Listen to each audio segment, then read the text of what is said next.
EV1 was first tested, we saw, I don't know, maybe 50 EV1s crushed and put on top of semi-flatbeds right next to the yellow crusher. General Motors is almost finished off. I think, I don't imagine there's very many EV1s left that haven't been crushed down. It's pretty sad.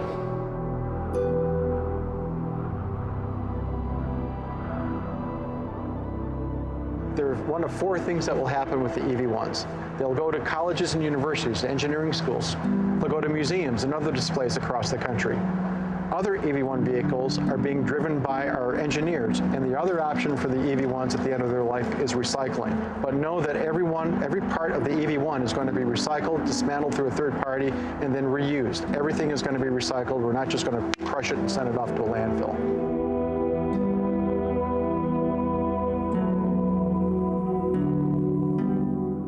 When I saw the picture of the pile of crushed cars, it hurt, and I thought it was pretty spiteful. To see on the, on the computer, on the internet, the crushed EV1s that GM did. It was wrong. Tragic. It was wrong. Tragic. That an excerpt of Who Killed the Electric Car by Chris Payne. Ralph Nader, now after the first debacle of the automakers coming to Washington in their corporate jets, they drove up in fuel-efficient vehicles. Final comment on this. It's the same kind of window dressing they've been engaged in, especially GM, since the 1939 New York World's Fair. They dangle the electric car, they dangle new kinds of propulsion systems, but it never happens. We're still saddled with the infernal, eternal, internal combustion engine. And GM came yesterday with the Volt. The Volt is going to cost at least $40,000 to $50,000 to anybody who wants to buy it. That's just more window dressing by GM. That's why the management and the board of directors have to be removed completely and put in people who really know how to produce cars that are in consonant with consumer needs and the environment. And we should know that the auto suppliers are really the source of innovation here. There are a lot of brilliant engineers and scientists and management types that are available that have circled around this forlorn, mismanaged industry for years, but have never been given the responsibility for it. And people have just got to get Congress to put numbers on this. You know, the bailout of Citibank, $300 billion on the backs of the taxpayer risk, and another $45 billion in preferred shares for one bank.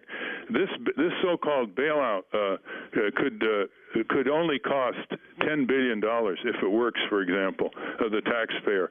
And the taxpayer could get 20, 30, 40 billion back in appreciated stock value. So we need to be much more demanding of Congress, and we need to learn more about corporations. And I can give you the website for the multinational magazine, which is multinationalmonitor.org, because without an informed public, we won't realize what the full parameters of this is. Auto workers have shrunken in number by 2/3 in the last 15, 20 years. The UAW has lost 2/3. They have given up tens and tens of billions of dollars, the workers, and that's not coming to the forefront compared to what the government is offering. I want to thank Wendy Thompson for being with us. We'll follow that trip you take to Washington, D.C., UAW Local 235, former president, helping to organize this auto caravan. Again, that website, Wendy? www.autoworkercaravan.org. Thanks for being with us. She's joining us from Detroit today. She'll be in Washington on Monday. And I want to stay with Ralph Nader. We're also joined by Medea Benjamin, longtime grassroots activist and founder of the group CodePink, just returned from a week-long citizen diplomacy mission to Iran, where she met with advisors to the Iranian president, 2 women parliament members, NGO leaders, and women's groups. And I want to talk with both of you about the cabinet picks. Juan and I have some questions, starting with Ralph Nader. Just go through the cabinet picks. Again, they have to be approved of Barack Obama, your, former opponent. You ran for president as well, Ralph Nader. Well, it's symbolized in an article in the newspapers a day or two ago. Which the headline was, Obama turns to consider liberals for cabinet positions. I mean, after appointing all the heavyweights, keeping Gates as Secretary of Defense, Hillary Clinton as State Department, and other positions, Treasury, for example, coming from Wall Street, the article said, well, it's time now to consider some liberal appointees. Well, what's left? Department of Labor. Now, will David Bonnier, who is a genuine progressive and spent many years in the House of Representatives from Michigan, get the job? That remains to be seen. It's really interesting. As long as liberals and progressives gave Obama a pass during the election and didn't demand anything in return, he knew that he had their votes and he had their support regardless, and moved to the corporate. And that's reflected in the appointments that he has been putting in place. Now we look forward to the second level. Who's going to be Food and Drug Administration head? Who's going to be the head of the Auto Safety Agency or EPA? Will so-called liberals and progressives get their share of the Obama administration? At that second level, it remains to be seen, but the signs are not very auspicious.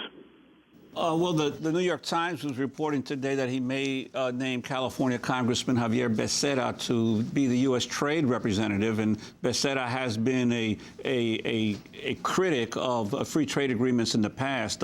But in general, have you been surprised by the number of former Clinton administration officials that he has named? Who hasn't? He defeated Hillary Clinton in a close race, and now he's reinstalling the Bill Clinton administration. Now, there are two interpretations, briefly here. One, it could reflect his insecurity. That way, by putting Clintonites all over the government and keeping Gates, he's basically eliminating a lot of potential centers of criticism and challenge to his administration after January 20. The second interpretation is more benign, and that is that he wants to elevate the State Department so it isn't dominated by the Defense Department and the security apparatus, and push for a more benign foreign policy with more vigorous diplomacy instead of brute force, more attention to infectious diseases, environmental issues, land erosion, agricultural cooperatives, etc., which are much cheaper than ballooning a huge, wasteful military budget.